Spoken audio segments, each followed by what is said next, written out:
Hey, we are live. Chris, Infinite Realities, Comics, Games, and more. And I am here with, hands down, one of my favorite independent creators ever. Fell in love with his work years ago. The one, the only Mr. J. Gonzo. How are you, man? I'm good, dude. How you doing today? Dude, I'm great. I'm talking to one of my favorite creators. The store's open. Everybody's being cool, wearing masks. So life is good today. Right on. So let's talk about you, man. Let's jump right in. How is Lamanna Del Destino? Any news there? What's going on? Yeah. So what I didn't get to do because of is COVID. So late last year, I finally wrapped up the arc. I finished issue 6. I put out a double-sized 44-page issue to wrap the story up. I figured people waited so long, they deserve twice the amount of pages. So it always sounds good when you announce 44 pages, but then you have to draw 44 pages. So it took a little longer. Every page after 22 gets to be a bummer because you're like, man, if this was regular size issue, I'd be done right now. But I'm really happy with how it came out. And I think I took it to exactly one show. I did a show in January. Some of my hardcore fans who follow me on social media and stuff, I definitely did some mail order stuff. I've been mail ordering stuff to people who hit me up on social media. But I haven't been able to really take it out to shows. I did one show in January for BCAF, the Black Comics creator in San Francisco that happened. It was a great show. Got to get my comic in the hands of some people. But then I was looking to do a victory lap. This was it. I was going to do Phoenix. I was going to do Free Comic Book Day at Acme. I was going to go to Heroes. I had all this great plans to hit all these shops. Finally no one can ask me where issue 6 is. Here's the whole story. You can get it all now. And then we got shut down. So it's good. 6 is out there. I took this time to just wrap up my trade paperback. I'm just compiling it, making it as nice an object as I can possibly do. So for the folks who don't know about this comic, it's a wrestling comic, but my description will do it absolutely no justice. For the folks tuning in, we got some folks watching live right now. What is it about? Why does Chris go crazy over this comic?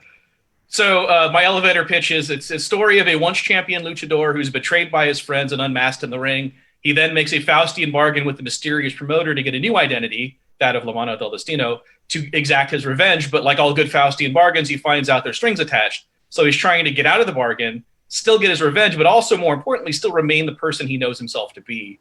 And so it's just kind of my struggling with identity and destiny. But it's all wrapped up in this Lucha Libre world in which Lucha Libre is the most important thing that happens. And to me, the heyday of the luchador is 1960s. So it happens in this weird alternate history, 1960s Mexico, where Lucha Libre is the most important thing in that world. So it looks and feels and smells like an old comic book. I put it on newsprint. It's absorption print rather than evaporative. You can smell the ink on the paper. You can feel the tooth of the paper. You can see the blacks overprint the colors. It looks like it came out of the 60s. To me, it's there's a weird metatextual element to it seeming like an artifact from a time that never really existed. So, but it's also a story in which the wrestling is important because all too often you would see luchadors in other comic books and even American pop culture. They're kind of the punchline and they never really wrestle. They're always detectives or hitmen or something like that. And I just wanted a story where the Lucha Libre is important and it's treated with respect. And I was also sick of seeing sepia tone Mexico, brown, dirty looking Mexico, and always a story about the cartel. I wanted a kind of opportunity to express the beauty of my Latino culture. And this is it all wrapped up. This is my love letter to Silver Age comic books. It's my love letter to Lucha Libre. It's my love letter to, my Latino culture. And it's all, to mid-century modern furniture and googie design and all of that. Just everything I love is in this comic book. It is a gorgeous book. From the colors that grab you on the cover to just the design sensibility that is in every panel. It is a lovingly well-crafted, just dynamic comic. And my favorite part is you were talking about the wrestling is central. In this world, there's no kayfabe, right? Yeah. This is they're out there fighting. They're out there wrestling. Yeah, absolutely. The whole book is kayfabe, right? There's no wink to the audience. And I found a lot of weird inclusions of wrestling and Lucha Libre where there's this kind of half wink to the audience where it's sort of real but not real, or it's sort of staged but not scripted. And to me, the fun of the story is buying into the narrative, is that suspension of disbelief. It's just we don't need to be smarks here. We don't need to look at the backstage elements or the business. I guess I don't need to expose the business, but rather than even having to expose the business, this just is real. I'm treating it like a reality. These guys are actually, it's a combat sport in which your martial prowess is what defines you as a champion. So how do you go about stage? Because you stage some very beautiful sequences. Oh. Can you walk me through, as the creator, the illustrator, how you stage these fights, these combat situations? Well, every good wrestling match tells a story. Like that's the benefit. That's the beauty of wrestling, Lucha Libre, American wrestling, Japan wrestling, is that there is a storytelling element to how fights happen. And I have the benefit of having the backstory lead up to this fight. So I have, there's emotional weight going into it. And I literally just choreograph it. Like I just think about, like I have sometimes action figures, or, I'll map out the ring. Like I'll just kind of figure like, where it needs to go and what the emotional truth is of each moment in there, and trying to reflect that. Because, when I talk to other artists, I'm like, nobody remembers what you say, and they don't necessarily remember what they see. They remember how they feel about what you say and what you see, right? It's all about getting an emotional truth across. And so I think about what the best angle to convey that is. So if it's a moment in the fight when Lamano isn't doing so well, then, like maybe I'll draw him smaller from a low angle or something, like make him look diminished in the panel. And if it's a moment when he's triumphant, then it's a high angle, and it's like this, or a low, I guess it's a low angle. Anyway, it's just, thinking about what's going to convey the emotional truth of those moments and trying to make them as dynamic as possible. And for me personally, my approach to all comic book storytelling is I'm always trying to overcome the limitations of the medium, right? It's silent, it's still, but I want to create sound and movement as much as possible. It's flat, I want to create depth. I want to work with that element. I think a lot of people tend to stage action to move just kind of left to right and move you along from panel to panel. I'm trying to pull people both in and out of the panel. I want them to go in and then back out into the next panel. I want them to feel a depth that isn't there, especially when it comes to fighting. Like I really want there to be like a dynamism to it. I want to distort and contort people in ways that they can't necessarily pose that way, but mid-action you could catch somebody maybe with their arm bent that way or their hand coming out that way. And it's just, for me, I'm always trying to push the limits of the medium and create things that aren't necessarily inherent to the medium, but can be conveyed if you do it cleverly. Yeah, it honest to God, there's an energy to the comic. You feel the motion of the comic. You mentioned Silver Age. It does feel like you're reading like a Gene Colan Daredevil comic sometimes. It feels like you're reading like a Jack Kirby, the stuff that you're doing with this. So, man, kudos. Thank you. Thanks. All that works. What got you into comics? Oof. The short answer is Spider-Man. Like I love Spider-Man. I watched the cartoons as a kid. The old 60s cartoons were on when I was a kid. And then I started catching, I think shortly thereafter, when I was like, I guess near 10, Spider-Man and His Amazing Friends came out. And I watched that, but I was into Spider-Man well before I really knew who he was. And I started, my grandparents lived in LA County, and they got the LA Times. And I lived in Orange County, which got the Orange County Register. The LA Times had the Spider-Man newspaper strip in it. And so I just remember seeing the newspaper strip and seeing how markedly different that art style was from the other cartoon strips in the newspaper. And I just fell in love with like that kind of art style, the graphic representation of the human form in such a dynamic way, which is super appealing to me. And to me, it seemed better than the cartoons, right? Like it just because they get to spend more time on a single frame rather than having to do 12 of them a second. And I just love Spider-Man. I love that art form. And then when I was about, like, I guess 10 or 11, and I could finally get out in the world on my own, I remember going to a liquor store that had video games, like back when you had to go play video games, like out in the world. Yeah, there was a 7-Eleven that had some game that I liked. I don't even remember what it was. This is like Pac-Man era, Galaga, like these are 8-bit games.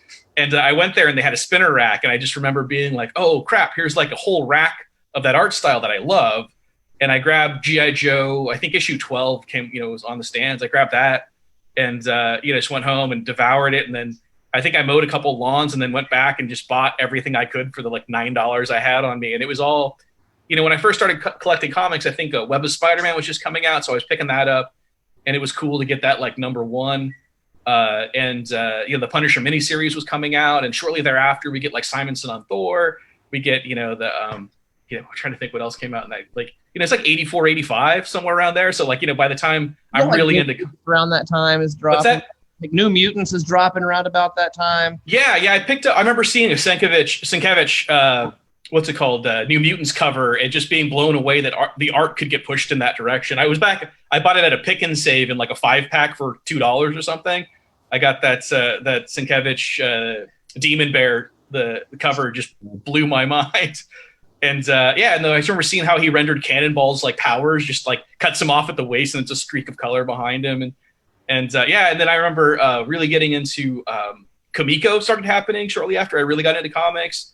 And to me, that felt like my comic book company, because I was getting number ones. Like I was talking to someone about this the other day about how jazzed I was for the new universe and how flat it felt when it came out, because I love like the bombast of comic books, and it just didn't have any. And then, buying like that, the Pander Brothers on Grendel was fantastic, and Justice Machine and Elementals and all that stuff. Like Kamiko was doing like stuff on that, on glossy paper, and had a handle on how to color for that. And yeah, it's just I fell in love with, I think what probably really got me in, was Spider-Man. But what solidified me was like Kamiko, like when those books started coming out. And then I started having to go to shops to get Kamiko, because they were really spotty on the racks. I would get like, I got like issues 1, 2, and 3 of Grendel, and the next thing I know, 6 was out. I'm like, well, this place never got 4 or 5, so I got to go find a place to get that. So I headed down the comic shop, and then I saw that like, it's just kind of in the black and white boom too. So I got there and like, saw these great like, indie comics from like White Wolf was putting comic books out that just really seemed cool and different. And I started, picking up random stuff. I got some Teenage Mutant Ninja Turtles when they first came out. I got 2. I missed 1 because they just didn't print that many, but everybody had 2. So I got 2 through about 8 on, off the shelf or off the, at the shop. Yeah. So, I mean, it was just the right time to be into comic. I mean, like everyone talks about 86 being that mythic year in comic books. And like, yeah, I bought all that stuff off the rack. It was just the books that came out, and it was like right when I was full tilt into comic books. Now, what about professional wrestling? Oh man, I mean, thing? I got in because of American wrestling. Like I really took to it when, like WrestleMania 1 happens, when Hogan is like the guy, what is like Backlund drops the belt to Sheik, who then gives it to Hogan. And so I, and I loved, like Roddy Piper, and I loved like the American heels and the showmanship of that. But I did have like a vague awareness of Lucha Libre just from going to like my grandmother's house in like Montebello. We would walk up this little bodega, and they had all the little plastic Lucha Libre toys that are all in the same pose with the one hand up and the one hand down. Like I have a El Santo back here somewhere I see it right there. Yeah. So it's like that same posed, figure. And so I think I had like those, what were those called? They were they color forms where you would get a background and then a sheet of like you would have to burnish them down. Like you would get like a sheet of almost stickers, but they weren't stickers. They were like Letra sets almost. Okay. And you would burnish down characters into the backgrounds, and they had Spider-Man ones and DC ones and stuff. And I would get those, but I got some like Lucha Libre ones where I would like, I knew these wrestlers' names because they came in these like, I wish I could remember the name of what those were. I think they might have been color forms. That might have been the name of them. But I remember I was kind of tacitly aware of them then. And then when I started watching American wrestling, I would then channel over to like the Spanish stations and watch like old El Santo movies and stuff. I don't speak Spanish. I should be clear, or at least, I speak very little Spanish, but you don't really need to know Spanish to watch an El Santo movie, Right.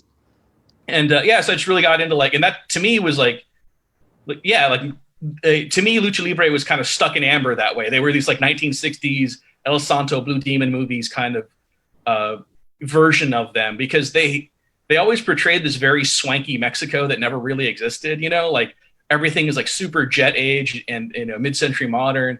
And like the penthouse that El Santo and Blue Demons shared in one of the movies just has all these techie gadgets, like that mid-century futurism. And I just loved every bit of that. Like they're all driving these like concept cars. How like Batman had the that Futura, the Lincoln Futura that he drove, which was a concept car. Like the 60s was great for concept cars, and like every vehicle that like El Santo would drive was this like weird this combination of like a Stingray Corvette and a dune buggy. It just had this weird like flow to it. It was like straight out of like a Rat Fink drawing or Big Daddy Ed Roth or something like that. And I just dug the hell out of that weird constructed world that they lived in, and it was all like bought into, like nobody questions it. Like he pulls up in this crazy roadster. Yeah. Everyone's like, cool, whatever. That's just the car El Santo drives. So I dug that, but I kind of fell off of like Lucha Libre. I kind of fell out of wrestling too for a while. Like definitely Attitude Era wrestling. I kind of backed. Like I didn't care for that. And then I got to stick with the Mexican wrestling for a while, but then it started getting like, you know, when AAA comes around, as opposed to CMLL wrestling, like AAA got very kind of like Hot Topic-ish. You know, you start getting like, you know, Pentagon Jr. and those kind of like, what's the, oh God, La Parca. You know, like once La Parca becomes the champion, like I got nothing against him, but like once he's the face of like Lucha Libre, I just was like, I can't do this Hot Topic, Junko Jean, you know, wearing kind of gory stuff. I'm like, hey, you know, I'm going to back out of this. So, but, you know, with the dawn of the internet and the ability to kind of really indulge your interest, you know, your retro interest, I definitely jumped back into Lucha Libre and started like watching old El Santo movies and old El Santo matches and things like that.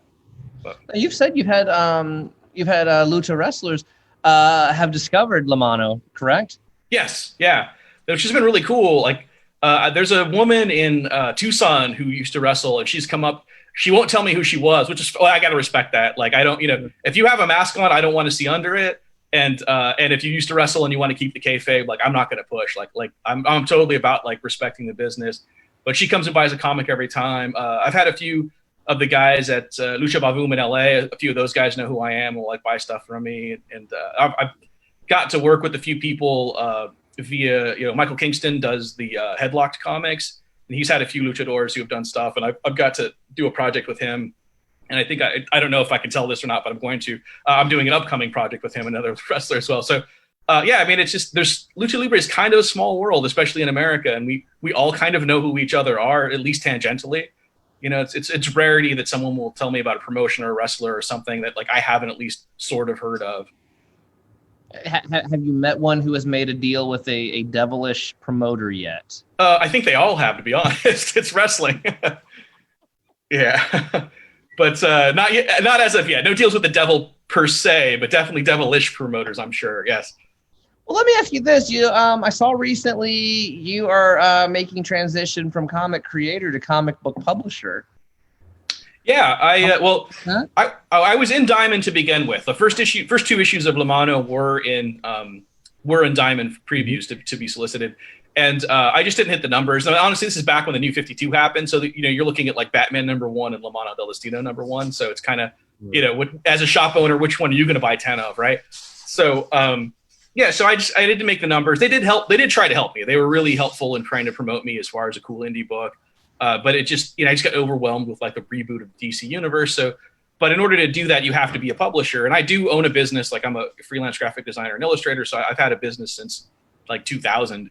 And so I just established a DBA to create my own company, Castle and Key Publications, so that I could be Castle and Key Publications when I'm in Diamond. And then I've just maintained the mark as I've moved forward, you know, putting out my own book.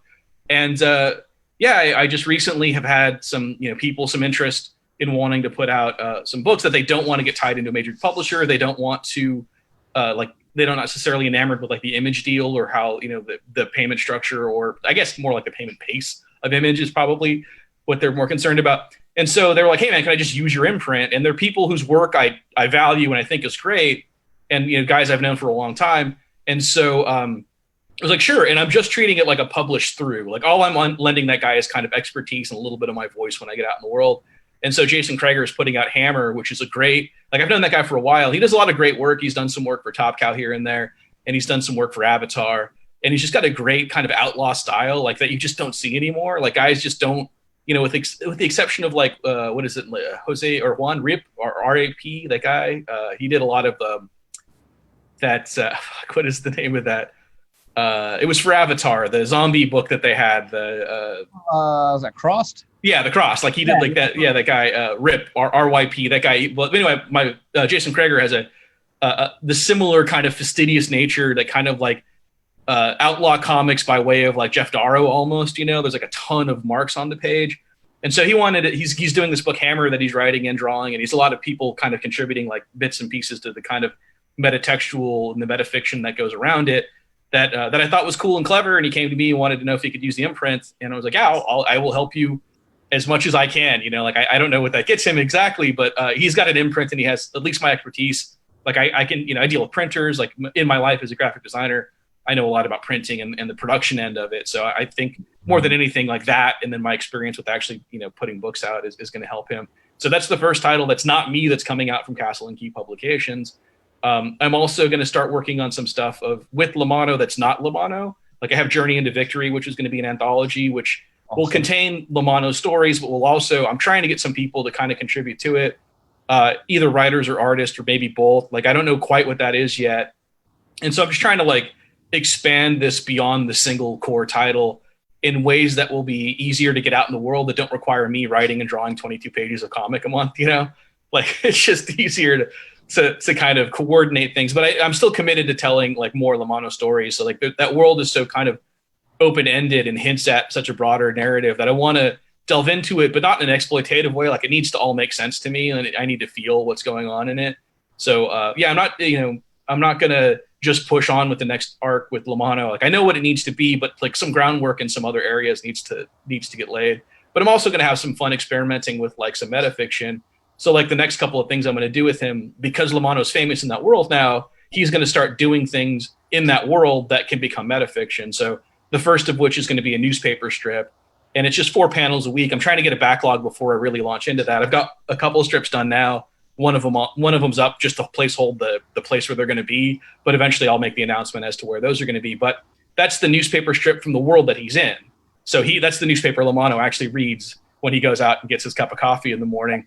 And so the newspaper strip is a slightly heightened reality from the one we see in the comic book. So like his lifestyle is quite different, like he's kind of a secret agent helping people out.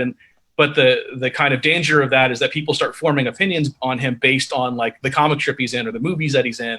And so the next series of the comic book is going to be him having to contend with this notion of people based on these fictional representations of him. Mm-hmm. It's like what happens when you tinker with the idea of you, like people start to think you are your character, in these other, in these other metafictions or metatextual fictions, I guess. So I have to create that metafiction before I can comment on it. So I've got a little while of like laying that down, but that's all going to come out through Castle and Key as well. So yeah, I'm just trying to like expand things in a way that you can kind of only do with comic books, like without having to like make movies or do TV shows or cartoons or what have you. Like I'm just kind of doing what I can to expand this in ways that only we could do as comic artists, and in interesting ways too. So you seem to be like you're still having fun with comics. Oh yeah, I love it, man. I'm never going to stop. Yeah, I mean, like if I won the lottery tomorrow and had millions of dollars, I would just make more comics. Like I'd have less to worry about. Yeah, I'm not looking for a retirement plan. I'm going to do this until I can't. So are you, I guess, open to working with other creators for Castle and Key, or is it?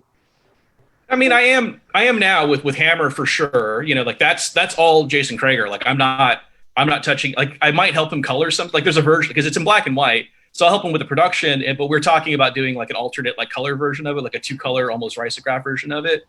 And I'll help him with that because he just doesn't have the technical acumen to do that. So, but other than that, like I'm hands off on that project. So yeah, if it's something I like and something that I kind of think can fit into the ethos of what I'm trying to do, kind of like what the cartoonist kayfabe guys call auteur comics. Like right. I'm down for that. Like those are the kind of people I want to work with. People who have a clear vision of what it is they're doing. And, I'm not going to work with any money grubber, people who are just trying to do a cash grab. Like that's not for me. So I'm in like spec movie script and it's like, let's make it a. Yeah, exactly. Or some tourist who's just like, hey, I've always wanted to dabble. And like, I want people who are passionate, and who are going to draw like they mean it. That's like my new motto these days is when people ask me for advice. I just posted about this yesterday. It's like, yeah, if you want to be an artist in this business, if you want to make it as an artist, draw like you mean it. And those are the people I want to help put out in the world. Is people who draw like they mean it.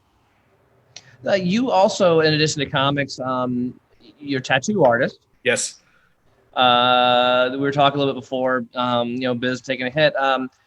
Graphic design. Yes. One of my all-time favorite pieces of illustration ever still remains a cover you did for Moby Dick.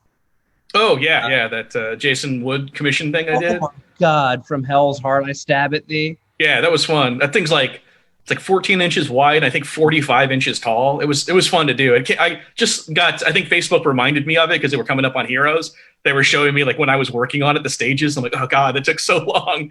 But yeah, it was cool to do. Yeah, it's funny. I got a buddy that like either he has or is going to hit you up for Gatsby or something. Do I don't have that on? I have quite a list going right now. So I have my heroes list and then some other people. I don't think I have Gatsby on the list. I'm like literally looking at it. No, not yet.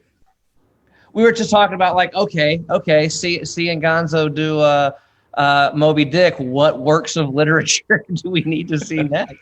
It turns out I never needed to see you do Moby Dick, but it turns out that like, yeah, you did the definitive Moby Dick cover. No, thanks, man.